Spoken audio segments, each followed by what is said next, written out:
Hey everybody, and welcome to the Gauntlet, where we go everything esports news. I'm your host, Captain Zeus, followed by my co-hosts JT and Novaverse. And boy, do we have some Overwatch news for you guys. Looks like Overwatch League is back. What a great thing. And they took our advice. They're doing it all online. Oh, somebody listens to us. So we got a bunch of other things going on. One, we have all the matches are going to be online. They have makeup matches. They're going to be starting this week. Then they have April is going to be Friday, Saturday, Sundays, whereas this month's going to be Saturday, Sunday. We got new map pools and the hero band stuff. JT, how about you tell us about that hero band stuff? Well, it looks like they have decided to improve it a little bit.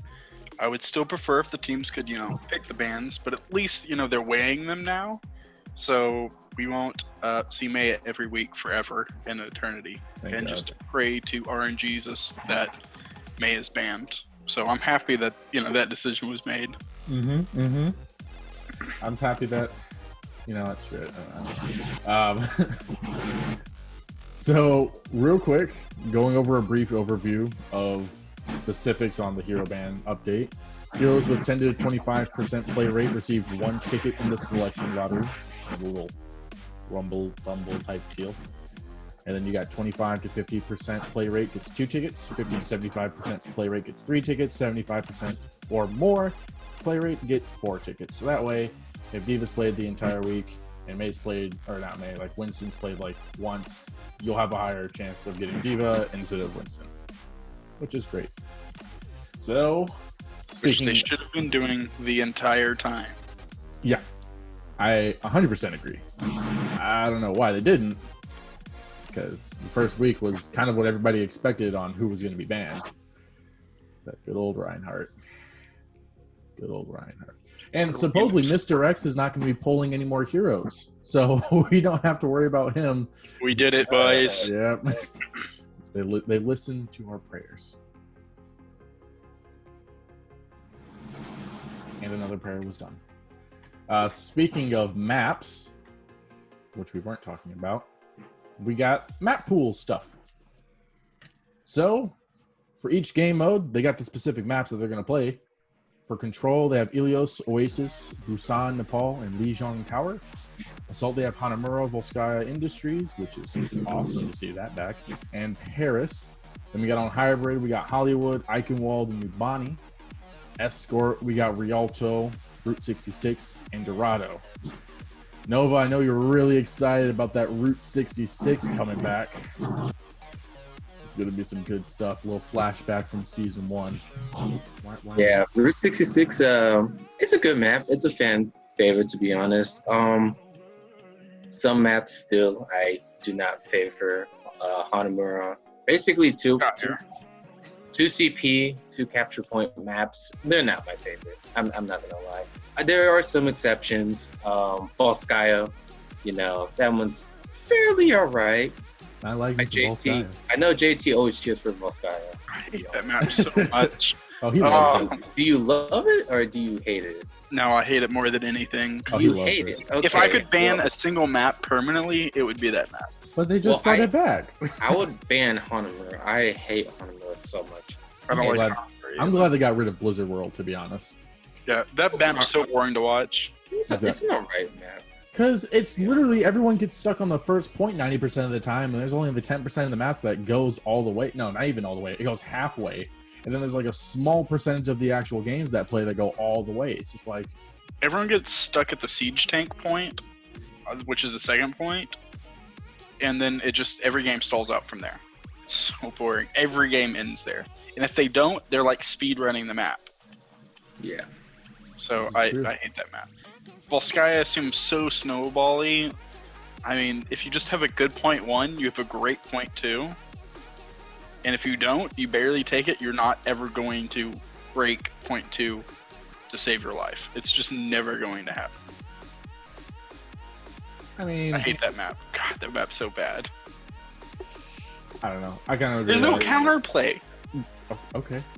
It's just bad. You have to team wipe. If you're playing the ult economy properly, you have to team wipe and somehow gain an advantage in your ult economy for either side, or else you'll just never ever take it. No, we Or got make the other team team. that is a move. But honestly, the best way is probably taking them out, like taking a few out, so that they start like scrambling to the point, but like individually. You know what I mean? Because if you get team wipe, you're just gonna get the full team back in. But the bumper. trickle, and this is how it is on 2-point maps always, right? Like the defender at the second point has a much bigger advantage because of the spawn. Yeah. But the problem with that map is there's so many angles that people can hide and just run through point to hold it forever. The entire team will eventually go up, and the attacking team will slowly lose everyone. And it's so difficult in that map to get a pick because of the way the line of sight works, that you have to either have a godlike Widow to jump over and get a lucky headshot, or else you're not picking one by one off. So that's just a terrible map. I really hate that map. I don't know if you can tell. Dude, look what you started. You have him so triggered right now. I hate that map. I would love to get rid of that map permanently. But they did bring back my favorite map, so I'm pretty excited about Hollywood being back. Yeah, Hollywood was actually a really good map. Hollywood, to me, is one of the best made maps, except maybe the last point. I don't like the line of sight thing.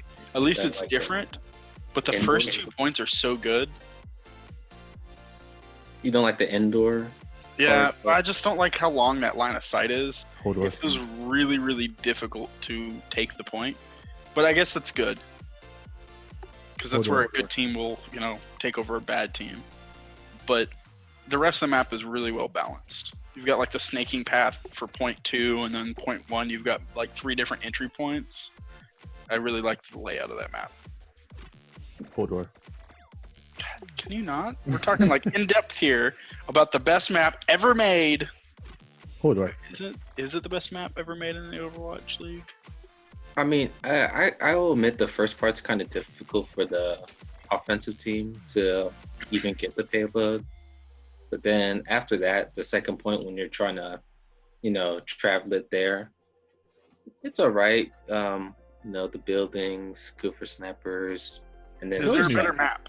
I feel like New Bonnie would be about kind of a better map because it's a lot. You see a lot better where you get to the end. It's a lot better flow. I mean, on Hollywood, a lot of times it stays at the first point. You know what I mean? I don't necessarily care about people getting to the last point, right? That's not a thing to me. I just like a well-balanced where either side can take it at any moment. Or one side doesn't have a huge advantage.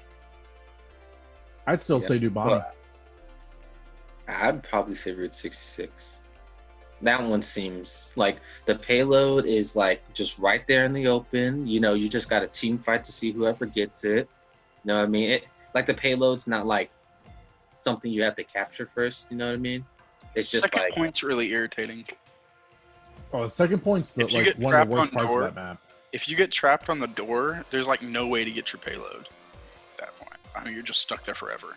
It's just an infinite. I've also seen it get trapped right in front of the gas. Not as much now that people are better, but getting stuck at gas station with no one on point is one of the most irritating feelings because they just have line of sight everywhere. There's only 2 places you can come from. But I do agree, that is a great map. Yeah. Hodor. I mean, I also I do like the last one in that map. Yeah, that one's fine.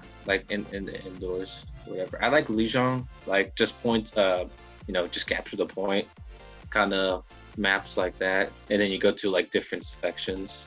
Those ones seem fairly all right. I like Junkertown a lot too. Hodor.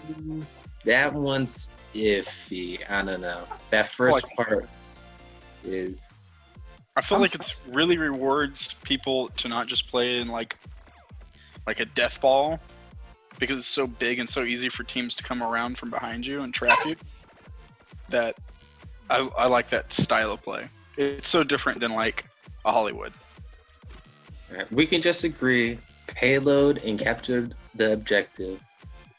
It's better than 2 capture point maps. Yeah, just get rid of all of those maps. Yeah, just get rid of them. Is there a single map you would save out of those? None. Yeah, they're all terrible. I hate all of them.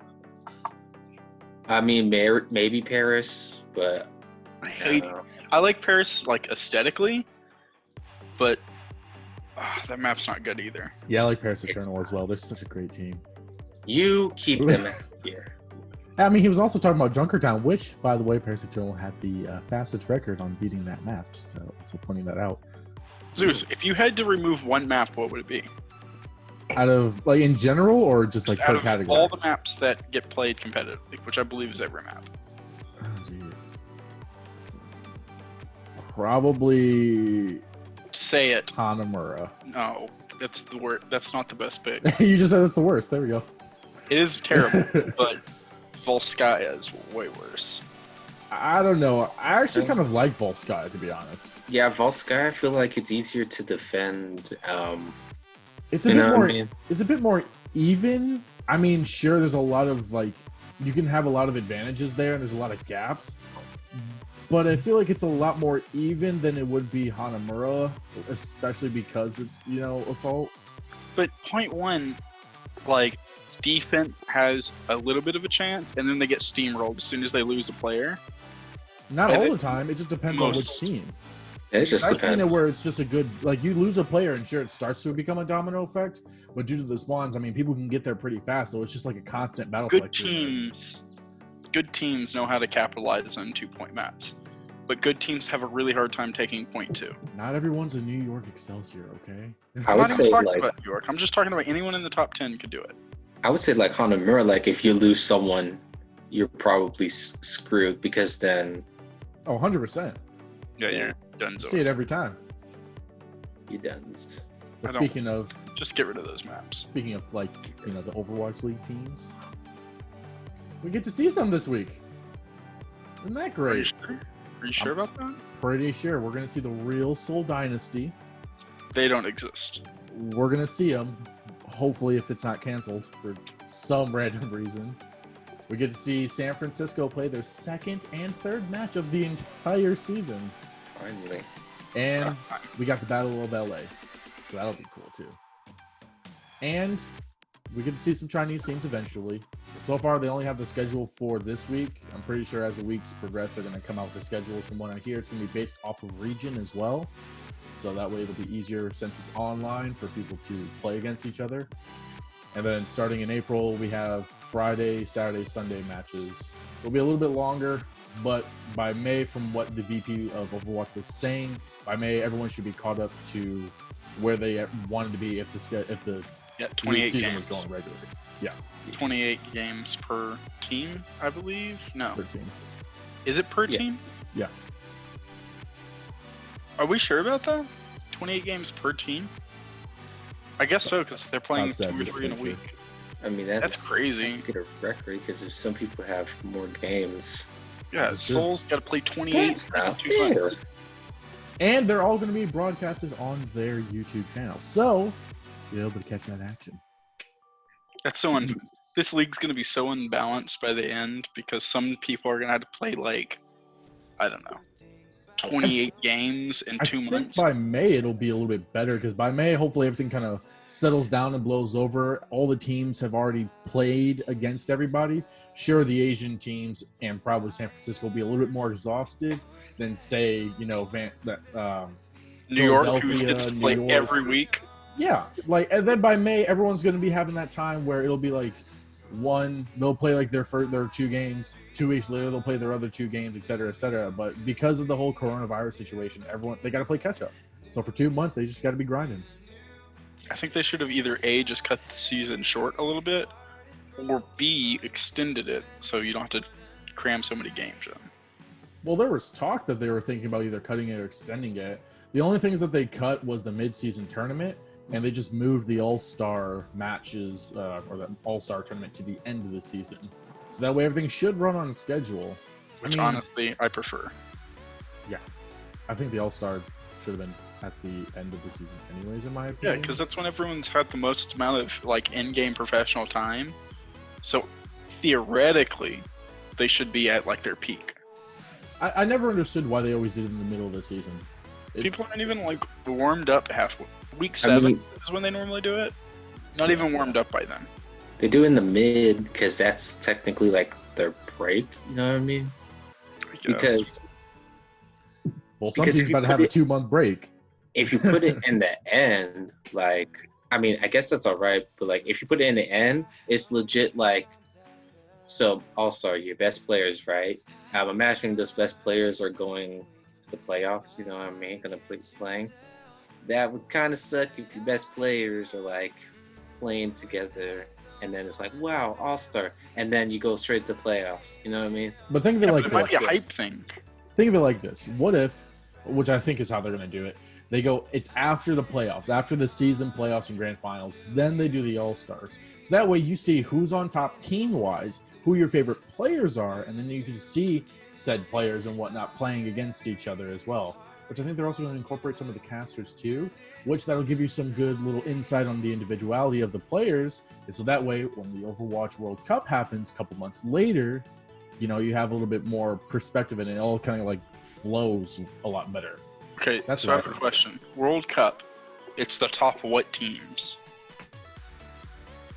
Like, it's the best what teams? How many teams are playing in it? It's Same. one per country. Well, wait, we're talking about like playoffs, right? If you're talking about playoffs, yeah, it's like 10. But I It's the mean, top 10. yeah, the World Cup is So- like what, like a month or two, that because they have to do the preliminaries, then they do all the way up until where it's the top 15, Okay, so 10 countries. We'll just do it playoffs, right? Okay. So playoffs. Last day of playoffs, okay? You have an all-star event leading up to the playoff game, the finals. And the two teams that are playing don't participate. But everyone who's already eliminated plays their, you know, the crazy widow stuff and the McCree stuff and all the crazy skill stuff. That way it's an event day. That would be but cool. then you just banded two teams that are play, two teams with players who wanted to participate. Yeah, which is unfortunate. But they're in it's the a hype finals. day. I mean, I don't want to get punched like, wow, we made it to the finals, and then it's like, that's cool. Now you don't get to go to this party. Yeah, but it was not. I mean, they are the main attraction to the party. They are the party. That's the reason we're all here. Because if you look at like the NFL, you look at the NBA, all of their all-star games are pretty lame because half the time people sit out and don't want to play because it's before or right after playoffs. They're just like, I'm done. I'm too tired. Because it's all rigged. I mean, 100%. football does that, and yeah, I'll admit, NBA does too. NBA All-Star Weekend, that was like in the middle of the season. Yeah, but a lot of times people are like not trying or they bench themselves. I guess, I'd like but to bench myself. They're not trying to show off and get hurt. Which I guess there's not a hurt element to this. But maybe I wouldn't say fatigue. I don't know. Just I'm worried about the mental attitude of the players. That we have to keep extending and shortening. And I think it's already a long season. by May or June, you'll see the fatigue towards those the teams that have been playing a lot, such as the Chinese teams, Seoul, probably the other, like we'll probably see some more Dallas and some more San Francisco as well within these next 2 months. So you'll see some more fatigue on them. Whereas, as we mentioned, Philly, Paris, you know, those teams you won't see really any because they're not going to play as much. Now, by towards the end of the season, everyone should already be a little bit equaled out. Maybe they have their own mid-season break in replacement of the mid-season tournament, so that way people can catch their breath. I don't know how they're going to plan that, but I mean, at least the tournament itself is gone. So there's either they're going to use that for the makeup matches, or it's just a good breather time. Or it's just gone.